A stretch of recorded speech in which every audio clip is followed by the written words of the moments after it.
go ahead and prepare your questions. If you're going to have one, you're going to raise your hand, and please try to make your way to the aisle area so I can go ahead and engage you in Oprah style, if I may use that.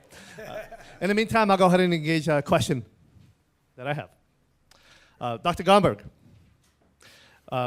Dr. Callard mentioned the issues that you brought up regarding the abuses of capitalism in the system.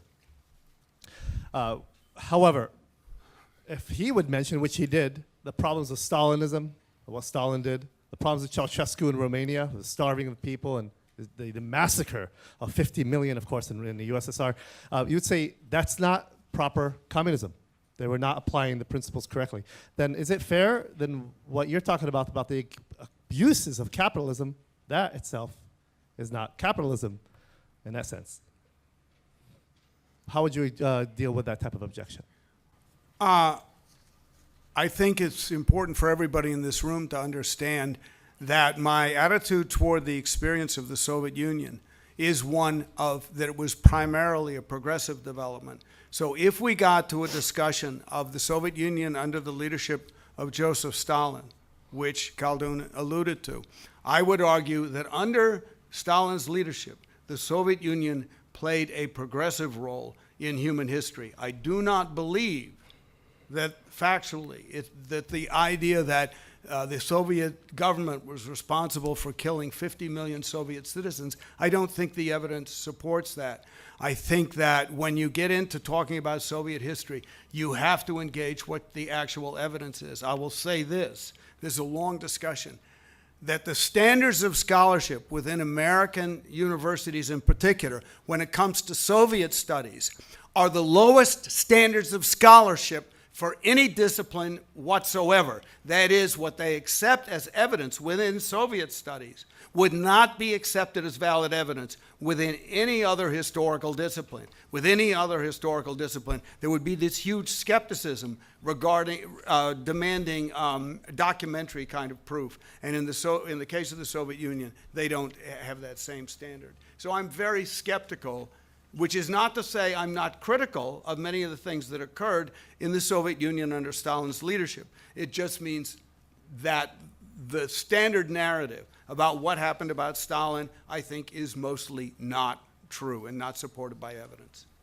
With that said, what I was talking about was the abuses of capitalism. It's not fair to equate capitalism by looking at its abuses rather than looking at the essence of what its system is, via Adam Smith. In a sense, to critique capitalism would be to look at the essence of what Karl Marx said in Das Kapital. What is the problem with capitalism in its essence, not in its abuses, is my question. Oh, and that is a great question, too. What it comes down to is whether what I did in my opening presentation was present a brief version of a Marxist economic account of why things are so bad. And essentially it comes down to this. Capitalism is at bottom a system based on competition among the capitalists. They fight with each other. In their fight with other capitalists to stay in business, they have to produce as cheaply as possible. Within the context of trying to produce as cheaply as possible and efficiently as possible, we can understand why they drive down the working class in the way they do. So I would argue, no, that's the very nature of the system is competitive, and the way they compete is by driving down our class and building up racism. Dr. Callard, you want to follow up on that before we open up to Q&A from the audience? No, let's just take another question, yeah. The floor is yours. Just raise the 5 digits. Oh, good. Over here.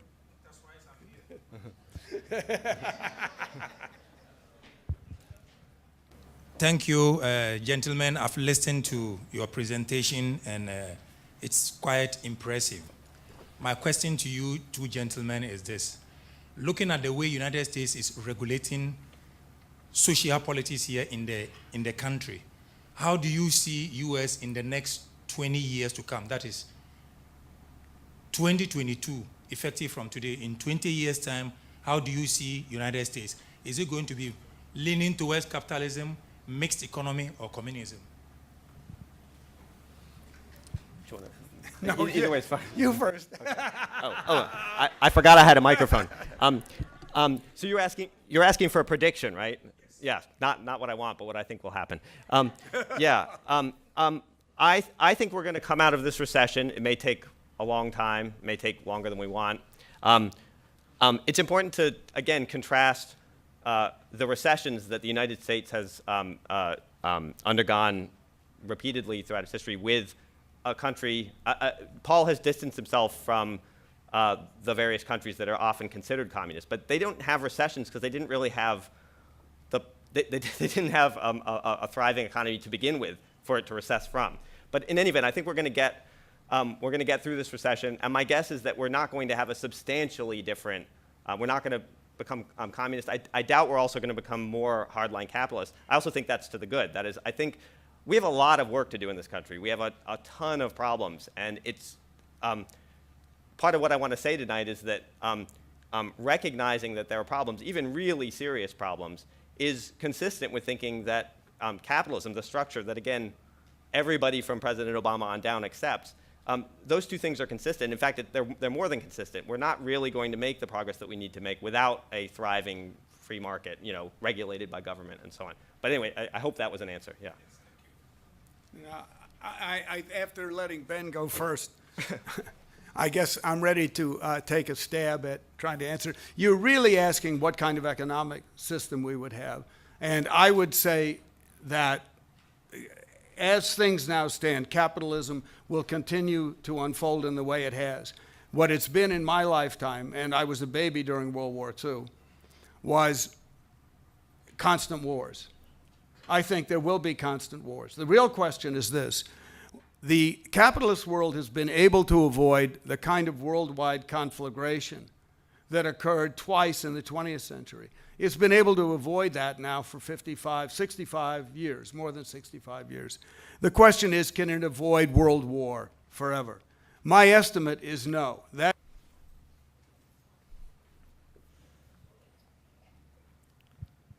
Hello, my name is Anastasia Dawkins.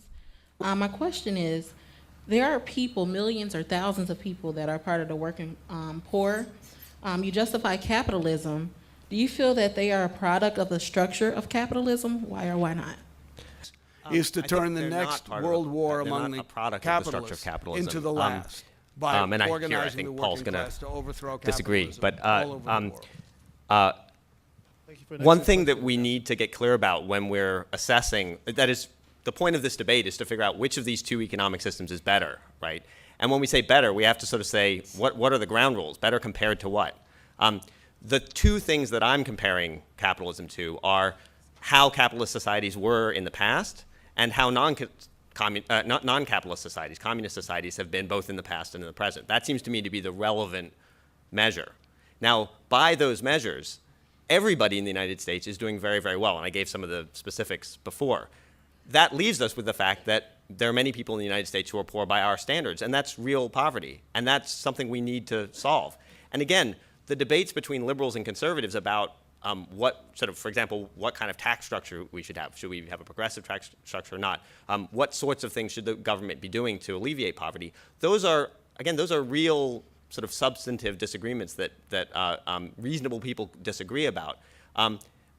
But I don't think that again, we have to get clear about what when we say how well off is somebody doing or some group of people, we have to say compared to what? And I've urged you to think in terms of compared either to the past or compared to the communist present. That seems to me the only fair judgment about capitalism, not compared to an ideal or a dream, which is what Paul, again, is sort of urging us to look at. Does that answer your question, or is this sort of an answer? Yeah, okay. Hello. Hi, my name is Luis Delgado. I'm a professor here at Olive-Harvey, and good debate. And I have a couple comments and a question. I think we're talking about factual things, and the way in your introduction, your presentation make it sound like everything that we have good, it came because of capitalist society. And I will point two things out. The 8-hour week, it was out of people fighting here in the street of Chicago about 150 years ago. Yeah. And there was races in the 60s, and that didn't end out because of the goodwill of the government. It was the people fighting. So, you know, it sounded like it was just out of the good of the system. But a lot of good things that we have, it was due because of the struggle of the people, okay? Another comment, it was, you know, you were comparing, you said not to compare two things. Well, I guess I'm not going to talk about what you said, but just one thing, you cannot compare oranges and apples, right? You cannot compare Cuba to the United States. They're in two different levels of development, and, you know, but if you compare Cuba to the Caribbean countries, Haiti, Dominican Republic, Cuba is in much better shape than those countries, and Cuba is supposed to be a communist country. And my comment now is, my question is, you guys talking about economic system, right? Capitalist versus communist, and I want to ask you both, what will be the political system under communists that will make it better than under capitalism? Is that clear, the question? Right. Yeah, okay, thank you. Can I just speak to the first thing that you said? I want to grant the historical accuracy of the very first thing you said. That is, before about 1930, let's say, in the United States, we had a much more laissez-faire, much more kind of just dog-eat-dog capitalism. And starting around 1930, or around the time of the election of Roosevelt, we shifted. And a big part of that shift, I think you're right to say, was because of pressures from the left, pressures from communists and socialists and other people on the left. So that's absolutely right.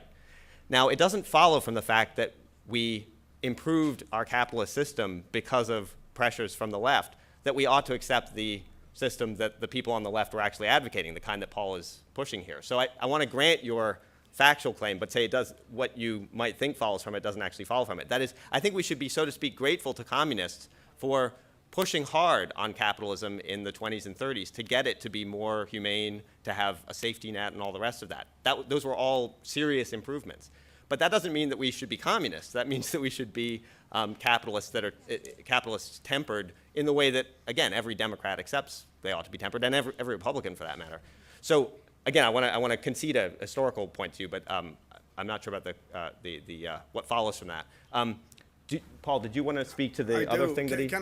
I want to keep it brief, but I want to address what Ben said and then also address what you said. I think what Ben left out is that many of the improvements that occurred in capitalist countries from the 30s forward were created by pressure in the Soviet Union, because the Soviet Union was providing free universal health care. They were providing essentially free transportation and free housing and subsidized food, so that conditions for the fundamentals of life for Soviet workers improved tremendously, and that created pressure in Europe and the United States to create a better ground floor for worker. With the collapse of the Soviet Union in 1989, now it's Katie bar the door. And I actually anticipate that conditions will continue to get much worse. And one thing I alluded to, but we haven't talked about at all, and maybe Ben will come back to it, is the growth of mass incarceration in the United States. The United States now incarcerates 5 times as many of its residents as it did in 1973. That is, to get back to the level of incarceration of 73, which was one of the highest in the world, they would have to release 4 out of every 5 people now in jail or prison. That's the degree, and that's a way in which capitalism has become significantly worse in the United States in my lifetime. But on the question you raised, I allude to it here. I would commend you to you, Road to Revolution 4. We believe a communist society has to be led and run by communists, and that means a revolutionary communist party has to organize and build that.